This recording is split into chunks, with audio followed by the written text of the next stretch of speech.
Assalamualaikum warahmatullahi wabarakatuh. Saya Nurul Kuhamila, mewakili kumpulan saya ingin menyampaikan tentang hasil projek multimedia interaktif untuk kanak-kanak autism untuk kursus EDUP 2083. Okey. So apa yang kita nak lihat hari ini ialah isi kandungannya. Okey, seperti yang puan dapat lihat. Okey. Ini adalah ahli kumpulan kami iaitu Alif Safwan, Syazana Parni dan juga Nurul Kuhamila saya. Okey. So sebelum kita pergi dengan lebih lanjut lagi lah, kita nak tahu juga tentang sedikit tentang model Ashwa tu sendiri.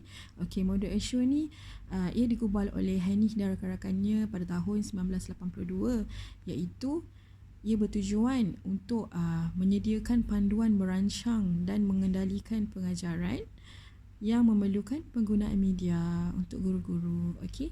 Dan model Ashwa ini menekankan tentang dua perkara, iaitu yang pertama menekankan tentang konstruktivisme, pembelajaran konstruktivisme, iaitu berinteraksi dengan sekeliling, dan juga aspek pengajaran kepada pelajar dengan menggunakan kaedah cara pengajaran yang berbeza. Seperti yang kita tahu, murid-murid kita berbeza. Autism spectrum disorder juga, spektrum tu bermaksud berbeza kan, berbeza spektrum luas. Jadinya cikgu perlulah tahu bagaimana cara untuk mengajar kanak-kanak yang ada berbeza dia punya keupayaan. Okey. So ini adalah 6 langkah model Ashwa yang akan saya terangkan lebih lanjut selepas ini. A untuk analisis, S untuk state objective, S lagi satu untuk select media and material, U untuk utilize media and material, R untuk require learner participation, dan E ialah untuk evaluation ataupun review. Okay, so sebelum kita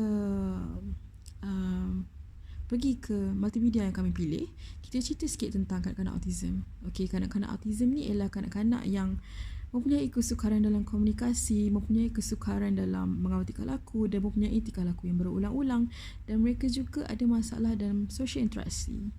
Okay?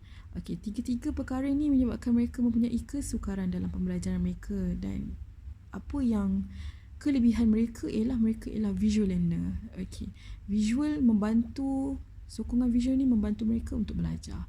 Seperti kajian terdahulu mengatakan, teknologi yang menggunakan visual, image, gambar ni memang sangat membantu kanak-kanak autism ini untuk belajar. Kerana apabila menggunakan image, mereka dapat tangkap maklumat tu dengan lebih cepat dan efisien.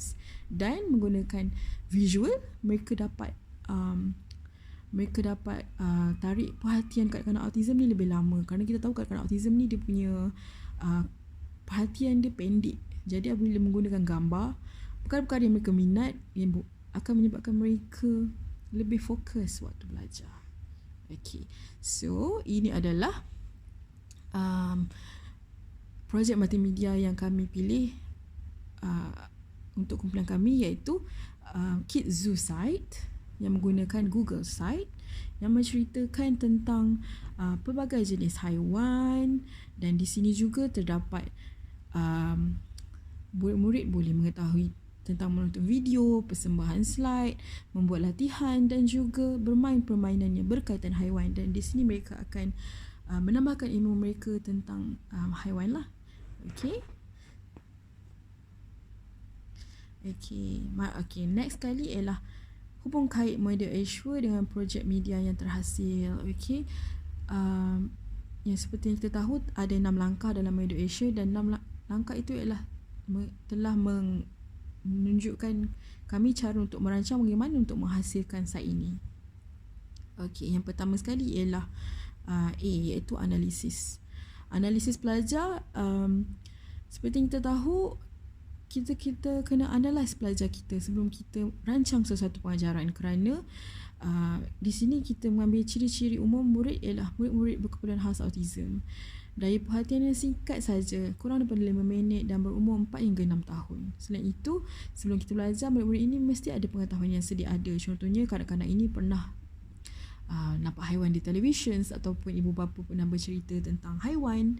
Okay, dan selain itu gaya pembelajaran juga seperti Dun and Dun cakap, autism ni selalunya mereka ialah visual learner. So penggunaan media yang berasaskan video, image ni semua akan menarik minat mereka untuk belajar. Okay, next, pernyataan objektif. Pernyataan objektif, perkara yang penting ialah siapa kumpulan sasaran kita, iaitu kanak-kanak autism yang berumur 4 hingga 6 tahun. Apa yang hendak kita capai? Apa objektif kita? Objektif ini dihasilkan adalah untuk kanak-kanak ini mengenal 10 jenis haiwan yang seperti saya senaraikan, seperti ayam, arnab, lembu, kucing, itik, singa. Okey, 10 jenis haiwan. Okey, dan objektif yang lebih kecil ialah menamakan 10 jenis haiwan. Murid boleh membunyikan 10 jenis bunyi haiwan. Murid boleh membuat padanan haiwan yang sama, dan last sekali, murid boleh membuat padanan haiwan kepada bunyi dia. Okey, so bagaimanakah ini hendak dicapai? Macam mana saya nak capai objektif ini untuk murid-murid? So macam mana kita nak capai? Of course dengan pembelajaran melalui video, slide dan latihan interaktif dengan tutorial serta pengukuhan. Okey, tahap pencapaian minimum. Okey, seperti kita tahu autism dia banyak limitasi. Contohnya saya nak dia sebut 10 jenis haiwan, tapi tak apa, kalau dia boleh bercakap, objektif yang kecil ialah at least dia boleh kenal 3 jenis haiwan, boleh sebut 3 jenis haiwan. Kalau dia tidak boleh bercakap, dia boleh padankan haiwan itu. Okey, so pemilihan media kita gunakan perkara-perkara yang menarik. Seendaksi menarik seperti kita tunjukkan tayangan video, selepas itu baru kita perkenalkan dia dengan nota-nota tentang haiwan, dan selepas itu apabila kefahaman telah meningkat, kita buat latihan tutorial dan juga boleh bermain interaktif games. Okey, sebagai okey, kenapa kita guna bahan-bahan ini? Kerana kita nak mereka berasa seronok. Okey, pemilihan bahan pula kita ada ambil daripada website YouTube, kita ada ambil daripada beberapa website educations untuk interactive game. Okey, so penggunaan media dan bahan. Okey, penggunaan media dan bahan ni sebelum kita publish site ni, kita dah cuba banyak kali, maksudnya kita menyemak media ni supaya ia boleh digunakan. Maksudnya bila murid gunakan dia tak ada masalah, semua butang boleh digunakan. Okey, selain itu juga guru kena tahu persekitaran macam mana nak beri untuk kanak-kanak untuk media pengajaran macam ni. Contohnya di jenis kurnia kami memang menggunakan smartboard di setiap kelas, jadi memang tak ada masalah untuk kami sampaikan pembelajaran yang macam ni lah. Okey, sediakan pengalaman pembelajaran bagi pelajar. Maksudnya sebelum kita membuat pembelajaran, kita nak bagi tahu dia tentang laman ni, kita boleh bagi tahu dia tentang objektif dulu. Maksudnya hari ni cikgu nak belajar ajarkan tentang haiwan, siapa suka, macam tu. Okey, untuk penglibatan murid, memang kita gunakan strategi berpusatkan murid. Maksudnya apabila murid telah menonton video, murid telah melihat slide-slide yang kita sediakan, lepas tu kita tengok tutorial. Maksudnya lepas itu kita tengok murid faham tak apa yang kita ajar sebenarnya. Okey, dan dia juga berpusatkan bahan mengajar, menyebab faktornya ialah kita mempelbagaikan bahan mengajar kita. Okey, tak semestinya kita guna nota saja, kita boleh guna video, kita boleh guna games. Okey, so tujuannya of course untuk meningkatkan minat kanak-kanak itu untuk belajar. Okey, selain itu kita ada guna model Ashworth. Kita guna e-penilaian. Okey, e-penilaian ialah penilaian evaluations. Okey, di sini macam kita tahulah kanak-kanak ni dia punya pencapaian. Lepas kita ajar apakah pencapaian dia, kita pun buat quiz dan tutorial. Okey, di sini saya tunjukkan quiz dan tutorial yang kita ada buatlah untuk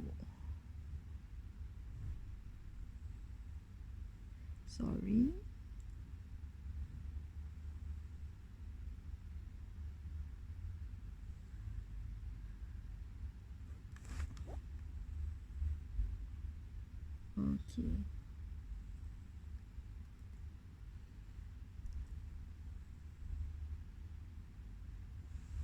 Okey, ini adalah kit zoo site yang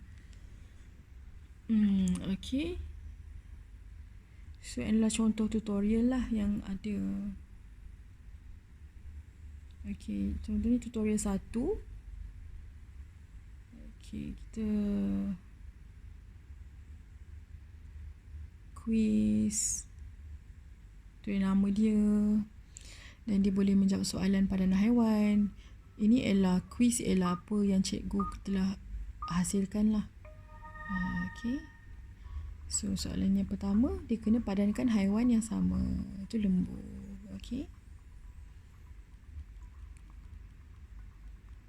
Kalau dia akan tahu sama ada dia dapat jawapan yang betul ataupun tidak.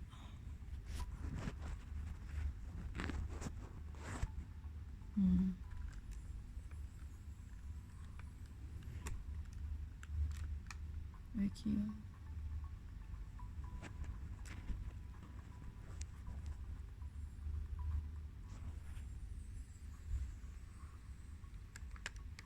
Yang paling penting, dia akan tahu dia punya markah apabila dah habis lah. Dia akan tahu dia betul semua ke tak. Soalan ada 10. So, per berapa? Per 10 tu dia dapat berapa. So, dia akan tahu. Okay. Alright.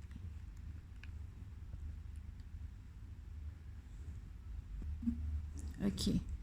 So, lepas tu kita pergi kepada kebaikan modul Ashwa ni. Okay, so of course lepas kita tengok 6 langkah tadi, of course kita tahu memang modul Ashwa ni sangat bagus kerana dia membantu cikgu ni untuk tahu, kenal kanak-kanak dia macam mana nak rancang dia punya pengajaran tu berdasarkan keupayaan anak murid dia. Contohnya kita tahu kanak-kanak autism ni memang dia punya daya attention dia sangat pendek. So kita juga tahu dia suka haiwan. So sebab tu cikgu buat topik haiwan. Okay. Dan kita juga banyak gunakan visual, video, pembentangan slide. Sebabnya kita tahu mereka ialah visual learner. Dan selain itu juga kita tidak memberikan nota yang banyak. Sebab kita tahu mereka perlukan maklumat yang clear, yang short, yang mereka boleh tangkap dengan cepat. Okay.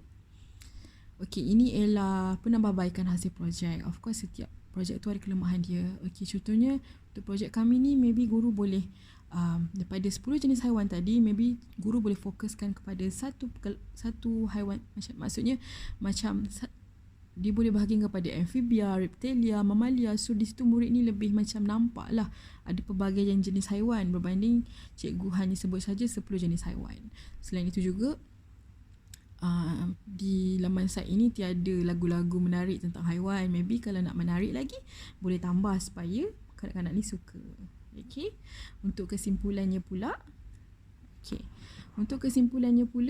ditekankan di sini bahawa seorang guru ni dia haruslah kompeten. Okay. Kompeten untuk menjalankan tugasnya semasa menyampaikan pengajaran dan pembelajaran dengan berkesan kepada murid dia. Kerana pengajaran yang berkesan inilah yang akan membolehkan pelajar memperoleh kemahiran yang berharga, sikap dia yang diharapkan. Kalau guru ni lancar je mengajar, murid tak akan menunjukkan tingkah laku yang tidak sepatutnya. Okay. Mereka akan mengamuk jika tiba-tiba guru tidak bersedia. Maksudnya murid masuk kelas tapi cikgu tidak bersedia. Cikgu masih mencari-cari bahan yang apa hendak diajar. So sebab itu murid ini berasa macam bosan. Kenapa tertangguh kan?